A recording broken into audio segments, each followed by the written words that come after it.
Hi. അപ്പം ഞാനും കാർത്തിക്കല്ല എൻ്റെ രണ്ട് ഫ്രണ്ട്സ് ഉണ്ട്. അതിന് മുന്നേ നമ്മൾ പഠിച്ച സ്കൂളാണ്, ഞാനും കാർത്തിക്കും അനന്തവും പഠിച്ച സ്കൂളാണ് പിലിക്കോട് സ്കൂൾ. അപ്പം നമ്മൾ ഇന്നത്തെ പരിപാടി എന്താണെന്നല്ലേ, നമ്മൾ ഒരു സിനിമയ്ക്ക് പോകണം. ഏത് സിനിമ എന്ന് വെച്ചാൽ ക്രിസ്റ്റഫർ നോളൻ്റെ ഒഡീസി. അപ്പം ഗ്രീക്ക് മിത്തോളജീനെ കുറിച്ചാണ് സിനിമയിൽ പറയുന്നത്. പിന്നെ എന്തെല്ലോ ആക്ഷൻ സീന് എന്തൊക്കെയുണ്ടെന്ന് ട്രെയിലറിലൊന്ന് ജസ്റ്റ് എന്തെല്ലോ വാറും കാര്യങ്ങളിലുണ്ട്. അപ്പോൾ നമുക്കിനി നേരെ തിയേറ്ററിലേക്ക് വിടാം. ഓക്കെ, നമ്മൾ രണ്ട് ഫ്രണ്ട്സിനെയും കൂടെ പിക്ക് ചെയ്യാനുണ്ട്, അവരെയും പിക്ക് ചെയ്ത് നേരെ വിടാം. ഓക്കെ, നമ്മളങ്ങനെ തിയേറ്ററിലെത്തി. പറ എന്ത് സിനിമയെ കുറിച്ച്.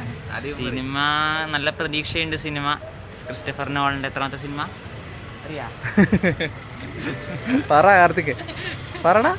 ഒന്നും പറയാം. അപ്പോൾ ഇപ്പോൾ സിനിമ തുടങ്ങും. അപ്പോൾ ഒന്നേകാലെല്ലാം സിനിമ തുടങ്ങില്ല. അപ്പം ഇപ്പോൾ നമ്മൾ കയറാൻ പോകും. നമ്മൾ അർച്ചനയിലുള്ള ടിക്കറ്റ് കിട്ടി. ഗൈസ്, നമ്മൾ ഓളൻ കഫേയിലെത്തി. ഇവിടെ എന്തെല്ലോ പണിയെല്ലാം നടക്കുന്നതുകൊണ്ട് കാരണം തുറന്നിട്ട്, എന്തുകൊണ്ട് പൂട്ടിയെന്നറിയില്ല. ഇല്ല, തുറന്നിട്ടാ. എന്തായാലും നമ്മ എത്തിയല്ല, അതുകൊണ്ട് നീങ്ങി വരട്ടെ. സിനിമ എങ്ങനെ? സിനിമ അടിപൊളി സിനിമ. ഐമാക്സിൽ മിസ് ചെയ്തു. സിനിമ അടിപൊളി സിനിമ. ക്രിസ്റ്റഫർ നോളൻ ആ ലെവൽ സിനിമ തന്നെ. അല്ലാണ്ട് മറ്റേ ടെനറ്റ് പോലെ അത്ര മോശമൊന്നും ആയിട്ടൊന്നുമില്ല, അത്രേ പറയാനില്ല. അടിപൊളി സിനിമ.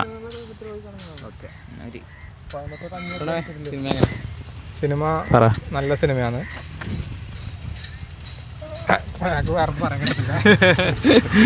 അത്രേ പറയല്ലോ. അപ്പോൾ നമുക്ക് ഇവിടുന്ന് എന്തായാലും പോവാം. കാരണം എന്ന് വെച്ചാൽ ഇവിടെ തുറന്നിട്ടില്ല. അപ്പോൾ നമുക്ക് ഇവിടുന്ന് ചായ കുടിക്കാനും പറ്റില്ല. നമ്മളെല്ലാവരും ഇവിടെ ഉണ്ട്. നമ്മളിവിടെ നേരെ വിടാം. ഇവിടുന്ന് പോവാം.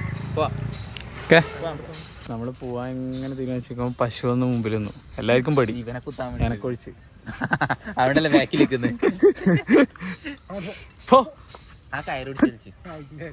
എവിടുന്നാ പൊട്ടിച്ചിട്ട് വന്നിന്? മനുഷ്യനും പോവാൻ പറ്റില്ലല്ലോ ദൈവമേ.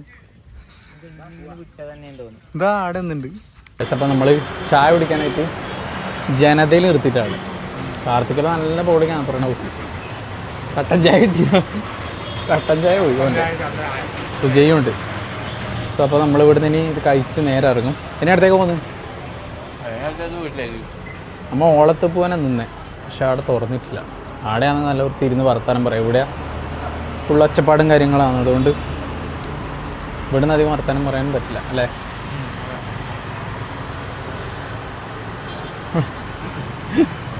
നമ്മൾ ചായ ഓർഡർ ചെയ്തിട്ടുണ്ട് 4 എണ്ണം. അപ്പം ഇന്ന് ഇംഗ്ലണ്ടും ഫ്രാൻസും തമ്മിലാണ് മത്സരം. അപ്പം നാളെ അർജൻറ്റീന, നാളെയല്ല മറ്റന്നാൾ, അതായത് തിങ്കളാഴ്ച പുലർച്ചെ. എന്നാ പറയണില്ലേ ഇന്നത്തെ കളീനെ കുറിച്ച്, നടക്കാൻ പോകുന്ന കളീനെ കുറിച്ച് എന്നാ പറയല്ലേ? ഷുവറാ? അടിച്ച നമ്മ എന്തെങ്കിലും വാങ്ങി തരണോ? വേണ്ട. മെസ്സിക്ക് ടോപ്പ് സ്കോർ ഇട്ടാണ്ടിരിക്കാൻ വേണ്ടിയിട്ടാണ് പറഞ്ഞത്. ആർക്ക്? മെസ്സിക്ക്. ഓ ശരിയാ. പറ. ഇന്നത്തെ കളിയിൽ ഫ്രാൻസ് ജയിക്കുന്നതായിരിക്കും. France 2, England 1. 2-1 ജയിക്കും. നീ എത്ര ഗോൾ സ്കോർ വരും പറ? ഞാൻ ഫ്രാൻസ് എത്ര? 3-1. France 3, England 1. പ്രണവോ? France 2, England 2 penalty. ഞാൻ പറയുന്നത് 2-2 പെനാൽറ്റി ആയിരിക്കുന്നു. എനിക്കതെങ്ങനെയാണ് തോന്നുന്നത്, കാരണം 2 കട്ടക്ക് നിൽക്കുന്ന ടീമാണ്. നോക്കാം, നമുക്ക് കണ്ട് നോക്കാം എങ്ങനെ ഉണ്ടാവുന്നത്. 12:30 12:30 കളി. അതെ. സോ നമ്മളിനി ഇവിടുന്ന് ചായ പിടിച്ച് നേരെ ഇറങ്ങും. ഗൈസ്, അങ്ങനെ എല്ലാ പരിപാടിയും കഴിഞ്ഞിട്ട് വീട്ടിലെത്തി. സോ കാർത്തിക്കും പ്രണവും സുജയും വീട്ടിലേക്ക് തിരിച്ചുപോയി. ഞാൻ നേരെ എൻ്റെ വീട്ടിലേക്ക് തിരിച്ചു വന്നു. ഓക്കെ, അപ്പം ഞാനിപ്പോൾ തറവാട്ടിലാണ്. ക്രിസ്റ്റഫർ നോളൻ്റെ സിനിമയാണ്. അപ്പം നിങ്ങൾ കാണാത്തവരുണ്ടെങ്കിൽ പോയി കാണാം. ഭൂരിഭാഗം സീനും എടുത്തിരിക്കുന്നത് അതായത് സീനാണ്, കടലിൽ നിന്ന് കുറേ സീനുണ്ട്, അടിപൊളി സീനുണ്ട്. പിന്നെ എന്തായാലും ഞാൻ മൂവിനെക്കുറിച്ച് കൂടുതൽ പറയുന്നില്ല, കാരണം എന്ന് വെച്ചാൽ നിങ്ങൾ പോയിട്ട് കാണുക. അതായത് എക്സ്പീരിയൻസ് ചെയ്യേണ്ട മൂവിയാണ് ഇത് കംപ്ലീറ്റ്ലി. അപ്പം നിങ്ങൾ എക്സ്പീരിയൻസ് ചെയ്യുക. നല്ലൊരു മൂവിയാണ്. സോ അപ്പം നല്ല നല്ല ക്യാരക്ടേഴ്സും അവർ ബെസ്റ്റായിട്ട് അഭിനയിച്ചിട്ടുമുണ്ട്. ഓക്കെ, സോ അപ്പം അങ്ങനെയാണ്. അപ്പം സിനിമയുടെ കാര്യം നമുക്ക് തൽക്കാലം അവിടെ മാറ്റിക്കാം.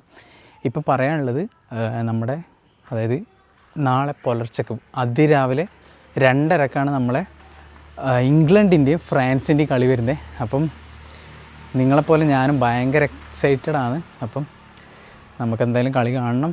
അപ്പം റൗണ്ട് ഓഫ് 3 അതാണ് മാച്ച്. പിന്നെ തിങ്കളാഴ്ച അതായത് ഞായറാഴ്ച പുലർച്ചെ തിങ്കളാഴ്ച അതിരാവിലെ 12:30 അർജൻറ്റീനയും അതുപോലെ തന്നെ നമ്മുടെ സ്പെയിനും കളി വരുന്നത്.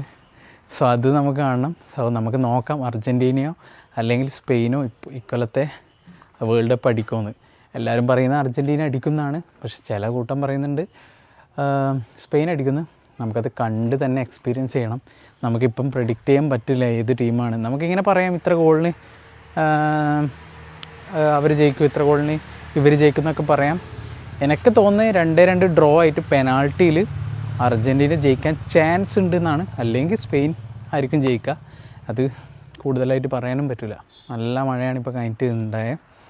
അപ്പോൾ തിയേറ്ററിൽ നിന്ന് ഒടുക്കത്തെ തണുപ്പായിരുന്നു. അതായത് അർച്ചനയിലാണ് നമ്മൾ പോയത്. ഒടുക്കത്തെ തണുപ്പ് വെച്ചാൽ ഒടുക്കത്തെ തണുപ്പ്. അതായത് തണുത്തിട്ട് വിറച്ചിരുന്നു. നമുക്ക് സിനിമ നല്ല വൃത്തി എൻജോയ് ചെയ്യാൻ പറ്റി. പിന്നെ 3 മണിക്കൂറുണ്ട് സിനിമ. നിങ്ങൾ ആലോചിക്കണം, 1:15 തുടങ്ങിയ സിനിമ തീർന്നത് 4:05 ആകുമ്പോഴാണ് തീർന്നത്.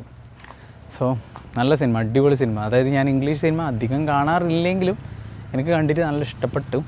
സോ നിങ്ങളും കണ്ട് എക്സ്പീരിയൻസ് ചെയ്യാം, നിങ്ങൾക്കും എന്തായാലും സിനിമ ഇഷ്ടപ്പെടും. സോ പിന്നൊരു കാര്യം വിട്ടോ എന്ന് വെച്ചാൽ നമ്മൾ ഐമാക്സിലല്ല മൂവി കണ്ടത്. സോ എനിക്ക് തോന്നുന്നു കേരളത്തിൽ ഐമാക്സ് ഉണ്ടോയെന്ന് അറിയില്ല. സോ പയ്യന്നൂർ ഭാഗത്തൊന്നും ഇല്ല തോന്നുന്നു.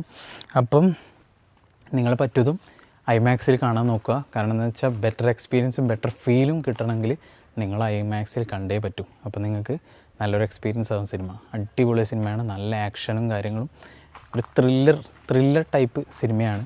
സോ എനിക്കെന്തായാലും ഇഷ്ടപ്പെട്ടു. അതായത് ഗ്രീക്ക് മിത്തോളജി പ്രകാരം എടുത്തിട്ടുള്ള സിനിമയാണിത്. അതായത് അതിൽ ക്യാമറ വർക്കും കാര്യങ്ങളും പിന്നെ ക്ലൈമാക്സ് സീനും എല്ലാം അടിപൊളിയാണ്. എങ്ങനെ ഈ സിനിമ എടുത്തെന്ന് പോലും ഞാൻ അങ്ങനെ ചിന്തിക്കുന്നത് ഇപ്പം. അതായത് അത്രയും അടിപൊളി സിനിമ, ആക്ഷൻ സീൻസും കാര്യങ്ങളും ക്ലൈമാക്സും ക്യാമറ മൂവ്മെൻറ്റ്സും എല്ലാം ഒന്നിനൊന്നിന് മെച്ചം. അപ്പം നിങ്ങൾ കാണാത്തവരാണെങ്കിൽ, ആരെങ്കിലും കാണാത്തവരുണ്ടെങ്കിൽ പോയി കാണുക.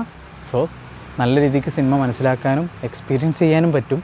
അതായത് അടിപൊളി മേക്കിംഗ് എന്ന് പറഞ്ഞാൽ അടിപൊളി മേക്കിംഗ്. എനിക്ക് ഭയങ്കരമായിട്ട് സിനിമ ഇഷ്ടപ്പെട്ടുകൊണ്ടാണ് നിങ്ങളോട് പറയുന്നത്. നിങ്ങൾ തിയേറ്ററിൽ നിന്ന് കാണുന്നത് മിസ്സാക്കരുത്, OTT ഇറങ്ങാൻ നിൽക്കരുത്. സോ തിയേറ്ററിൽ നിന്ന് തന്നെ മസ്റ്റായിട്ട് നിങ്ങൾ വാച്ച് ചെയ്യാം. അതായത് ഞാനിങ്ങനെ ചിന്തിക്കുന്ന ആ സിനിമയിലെ ഓരോ എഡിറ്റേഴ്സും, അതായത് ക്യാമറമാനും എത്രത്തോളം കഷ്ടപ്പെട്ടിട്ടുണ്ടാവും ഓരോ സീൻ എടുക്കാനെന്നാണ് ഞാനിപ്പോൾ ചിന്തിച്ചുകൊണ്ടിരിക്കുന്നത്. അപ്പം അത്രയും നല്ല സിനിമയാക്കിയിരുന്നു അത്. അടിപൊളി, ഒന്നും പറയാനില്ല. ക്രിസ്റ്റഫർ നോളൻ അതായത് ഈ സിനിമ ഉണ്ടാക്കിയത് അടിപൊളിയായിട്ടാണ് ഈ സിനിമ ഉണ്ടാക്കിയതും ഓരോ കഥ ഉണ്ടാക്കിയതും അടിപൊളിയായിരുന്നു. സോ അപ്പം ഇന്നത്തെ ഒരു ചെറിയ വ്ളോഗാണ്. സോ ഈ വ്ളോഗ് ഇത്രയേ ഉള്ളൂ. സോ അടുത്ത വ്ളോഗായിട്ട് നാളെ കാണാം. So by.